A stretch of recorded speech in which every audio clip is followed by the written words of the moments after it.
Hello from my home to yours. Welcome to EMS at C-Level. This month, we're looking at the What's the Scoop specials for the 2023 trends. First in this series is Carl Hung of the Season Group. Carl, thanks for joining me. Always a pleasure to chat. I read your predictions for next year and they didn't fill me with joy, I have to say. Give me a quick overview of what you're seeing. And, you know, you started with the supply chain issues, and we've talked a lot about supply, but you know we have to talk about demand as well. So let's start with supply and see where that takes us. Yeah, apologize for the negativity. I guess I wrote that when it was a really bad week, but certainly, unfortunately, things haven't changed much in the sense. Although the stock market has gone up, which is good. I think the midterm elections are over in the U.S. as well too, and it wasn't the red wave that people predicted. So. Maybe that's a good thing. I haven't analyzed that fully yet, but overall wise, I think from a supply standpoint, right? We were all hoping for a easing of the supply chain, whereby all those hard to get components would finally be easing up and etc. And we do see some of that. We do see a lot of brands easing up, but the key ones, TIs, Intels, those are still quite long lead times, 82 weeks and above. All the other brands we're seeing, they're easing up a bit. You can get some allocation, it's there, but a lot of it's driven because of the fact that there's a massive drop in demand from the larger tier OEMs. So now they're sprinkling it down to the high mix, low volume or smaller manufacturers now. So there is that easing up. But I think one of the things I mentioned in the article as well too, the piece is that there is the new law that came into place October 6th, the embargo on military equipment and military grade chipsets and equipment to supply, right? And we are going to see a lot of fallout from that legislation itself, whereby right now, after October 6th, immediately what happened was all the semiconductor guys, whether it's ASML or Lam's Research, immediately stopped sending people to China. Immediately stops servicing all the equipment, whether it is high tech or low tech, right? The claim is that, well, the law is quite ambiguous. That doesn't really classify what is high tech or low tech, and so they stopped all of that. And there is a stop in production where again that's gonna affect the supply chain, down the line. And I think now they're starting to work through the definition of what high tech, low tech is. So you'll see that guys like NVIDIA, they just launched a new chip, the A800 for the artificial intelligence graphics chip, where that is meant to be an alternative to the A100 for the AI chip, and that satisfied the embargo that the U.S. government laid. So now we're seeing people working through those that embargo definitions, and from that standpoint.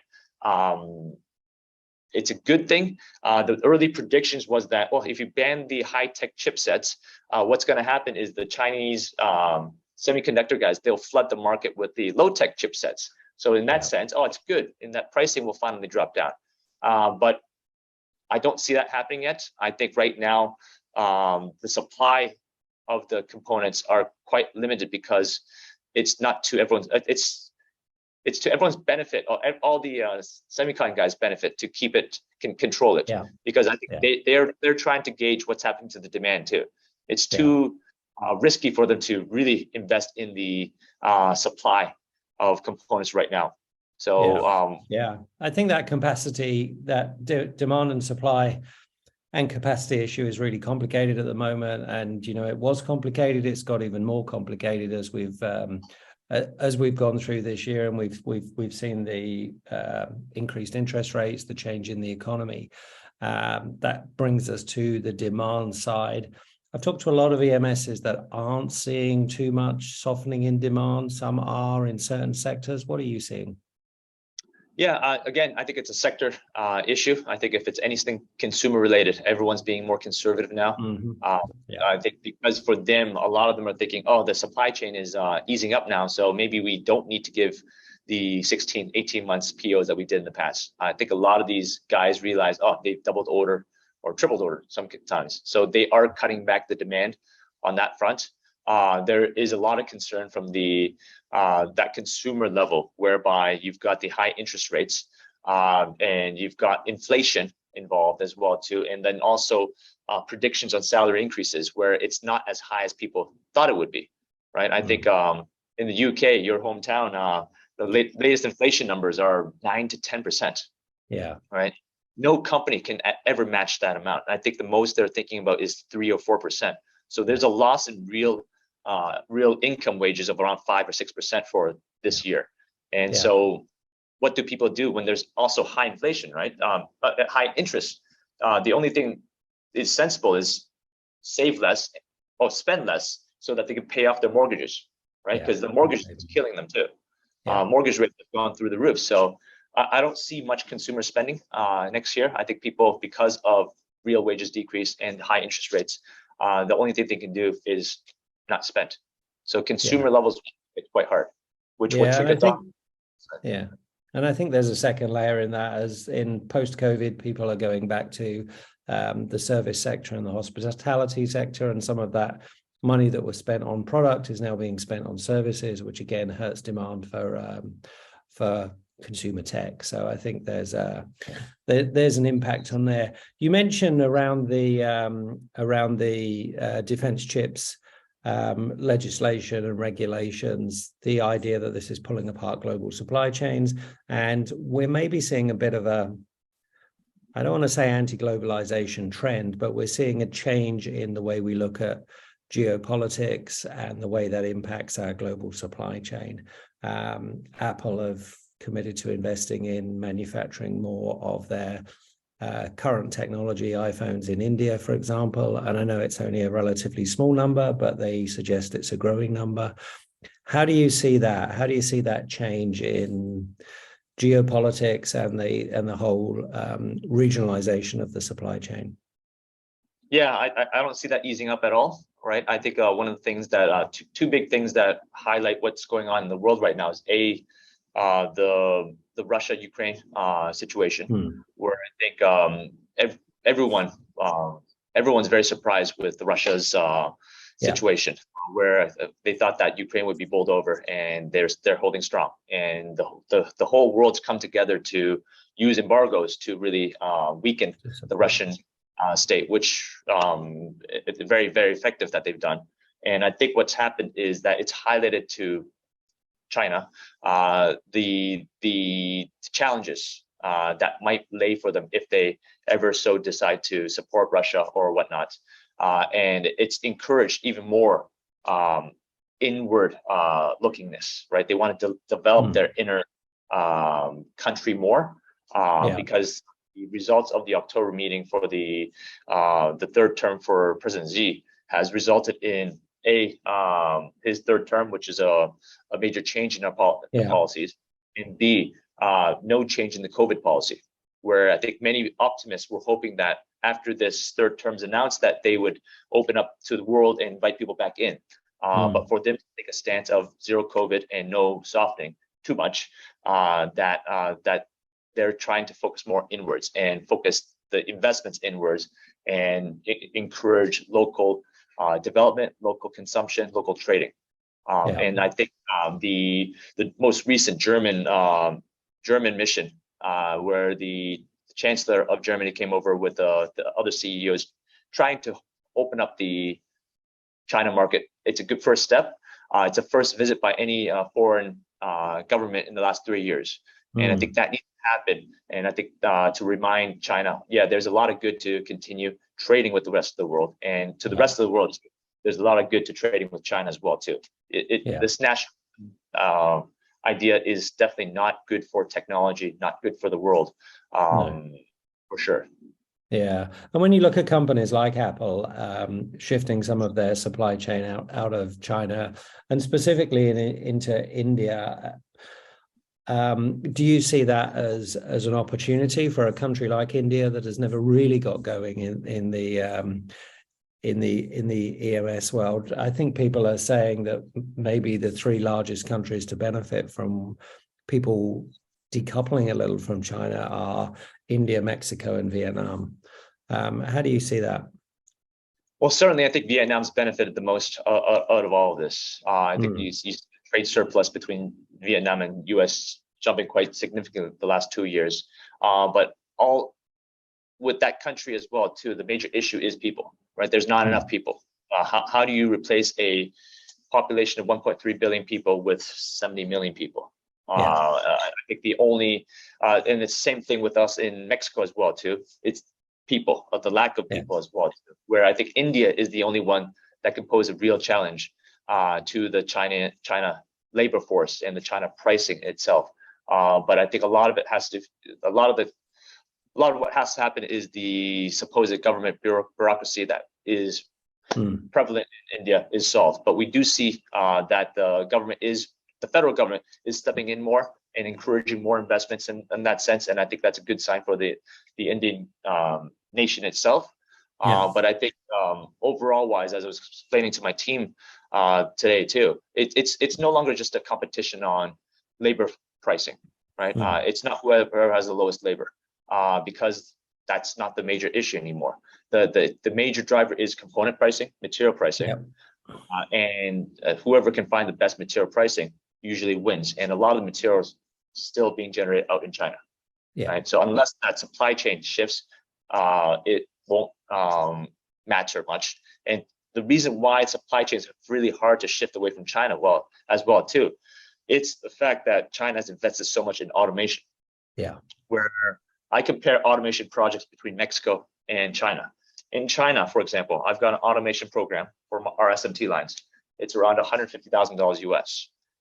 Same program in Mexico, it's $450,000 US. Right. So 3 times the price. My ROI is a year in China, but it's 4 years in Mexico. So so that type of investment is what's really driving China's competitive advantage. And I think as long as China's got that lead in that automation pricing, they'll still be a dominant force in manufacturing for years to come. And when you look to 2023, do you think talent is going to remain a big issue? You know, we've talked about component shortages, but talent shortages are just becoming a huge issue in every single industry, but no industry more than manufacturing. I think, well, certainly we've been in the manufacturing industries for a very long time. We don't really know who wants to stay in the manufacturing industry. There's got to be something wrong with us, I think. But what we're seeing is the new generation of people, right? A lot of the new generations don't want to head into manufacturing as by default. Ask my son this question, and he wants to be a YouTuber or an influencer. And that seems to be the trend even in China too, right? A lot of the young generation, it's about a what's the term called? It is not a co-sharing or co-working, but it's a gig economy, right? In China, it's very big about gig economy. That's our biggest competition, where they think, they can try to be a Uber driver or whatnot and make it big on YouTube, as opposed to making minimum wage in the factory. So talent is a major concern. So, which is again one reason why we're pushing so strongly on the automation side, and pushing ahead on that front. So it's interesting to see where a country with 1.3 billion people and our number one priority is automation. It's curious, isn't it? It's a curious balance, and I think automation is certainly seen as something, particularly in Western countries, as a way to mitigate those talent shortages. Mitigating component shortages is something you've been doing all year. You've talked a lot about your VAVE, your redesign process, and that seems to be providing a good solution to your customers to mitigate some of the challenges you've seen in the supply chain. Yes, definitely. I think for us, it's about guaranteeing the supply continuity. That's number one priority. B is the cost mitigation side. And C, right now we're pushing a lot for the cost reduction, because I think over the past 2 years, prices have just continuously gone up, right? And I think that's what spurred the inflation as well too, that consumers are seeing nowadays. And we as manufacturers and as OEMs, our customers as well too, we need to have a very concerted effort to drive down cost, because they're always. But a lot of it has to do with the certifications and the bureaucracies involved, and that's got to be removed. I think that's the only way we can really solve a lot of this inflation issue, where we have to We have to change designs. We have to find Yeah. better manufacturing. Yeah, better economics in the whole program. So last question, if you're right to identify one challenge that you consider most concerning for 2023, what would that be, and what are you identifying as your strategy to deal with that? Yeah, I think the biggest challenge right now is inventory in terms of too much. I think there will be a lot of companies sitting on too much inventory.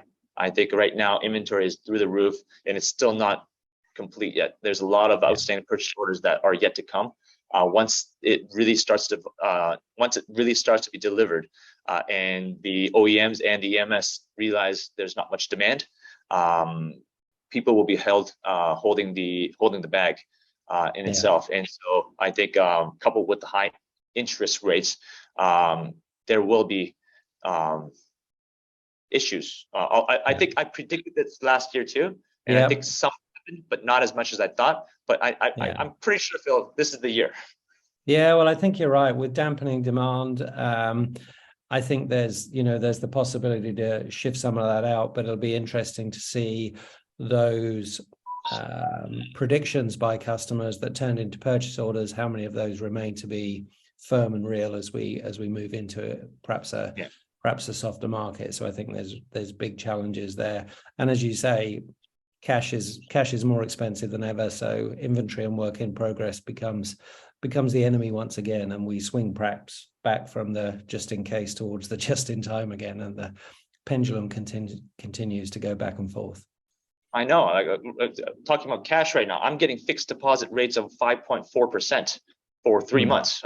That's more margin than I get in EMS. Yeah, right. That's right. That's a really margin. So there's something really concerning about that for a lot of manufacturers. Yeah, that's right. It's a worry when you're better off with your cash in the bank than in the manufacturing industry. Strange times ahead. Thanks for talking to me, Carl. Thanks for your input. Really fascinating. And we'll talk again soon. Thanks for your time. Thanks, Phil. Always.